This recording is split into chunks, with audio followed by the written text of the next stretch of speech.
அவனுக்குள் பரிசுத்த தேவர்களுடைய ஆவி இருக்கிறது. உம்முடைய பிதாவின் நாட்களில் வெளிச்சமும் விவேகமும் தேவர்களின் ஞானத்துக்கு ஒத்த ஞானமும் அவனிடத்தில் காணப்பட்டது. ஆகையால் உம்முடைய பிதாவாகிய நேபுகாத் நேச்சார் என்னும் ராஜாவானவர் அவனை அதிபதியாக உயர்த்தினார். இங்கே தானியலை பற்றி சொல்லப்பட்டிருக்குது.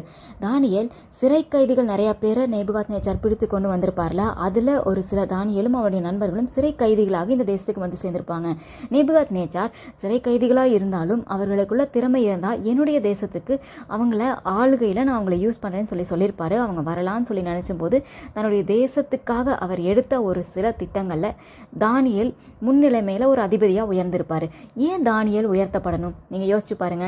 ஏன்னா இந்த நிறைய இடங்களில் தானியல் ஆண்டவரை விட்டுவிடவே இல்லை. அவருடைய ஜெபத்தையோ இல்லை ஆண்டவர் தனக்கு கொடுத்திருக்கிற கட்டளைகளையோ அவர் விட்டுவிடவே இல்லை. ஜெபத்தை 3 வேளையும் ஆண்டவனுக்கு ஜெபம் பண்ணியிருக்காரு. அவரும் அவருடைய நண்பர்களும் தன்னுடைய பரிசுத்தத்தை காத்துக்கொண்டார்கள். முதல் ஸ்டெப்பே அதுதான்.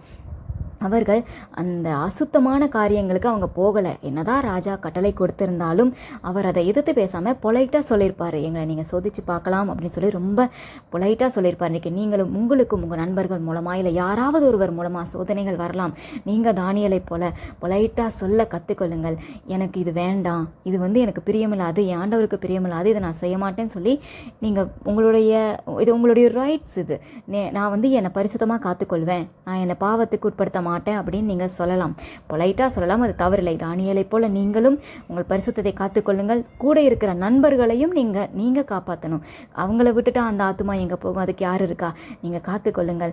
உங்களுடைய ஜெபத்தை விட்டு விடாதீங்க. தானியேல் உயர்த்தப்பட்டதுக்கு பிரதான காரியமே அவர் பரிசுத்தத்தை காத்துக்கொண்டது, ஜெபத்தை விடவே இல்லை. ராஜா ஜெபிக்கக்கூடாதுன்னு சட்டம் போட்டப்ப கூட தான் முன்பு செய்து வந்தபடியே அந்த ஜெபத்தை அவர் செய்திருப்பார். அவர் சிங்கக்கெபிக்கு போயிருக்கலாம், அவருடைய நண்பர்கள் அந்த அக்கினி சூளையில் போயிருக்கலாம். ஆனால் தானியேலும் அவருடைய நண்பர்களும் ஆண்டவருக்காக நின்னாங்கல்ல. அதனால் எந்த சூழ்நிலையிலும் சிங்கக்கெபியாக இருந்தாலும் சரி, அக்கினி சூளையாக இருந்தாலும் சரி, ஆண்டவர் அவருக்காக வந்தார். அந்த தேசம் முழுவதும் காணும்படியாக அவர் நாம மகிமைப்படுத்தப்பட்டுச்சுல. இன்னைக்கு நீங்களும் தானியேலை போல பரிசுத்தத்தை காத்துக்கொள்ளுங்கள், ஜெபத்தை விட்டு விடாதிருங்கள். தானியேலுக்கு எப்படி உயர்வுகள் தேடி வந்ததோ அதிபதியாக உயர்ந்தார், அதிலும் பிரதான அதிபதியாக உயர்த்தப்பட்டார்ல, அதே போல உங்களையும் ஆண்டவர் உயர்த்துவார், அதிபதியாக உயர்த்துவார், பிரதான அதிபதியாக உங்களை உயர்த்துவார். உங்களையும் முன்னிலைமையில் உள்ள நபராக ஆண்டவர் உங்களை உயர்த்துவார்.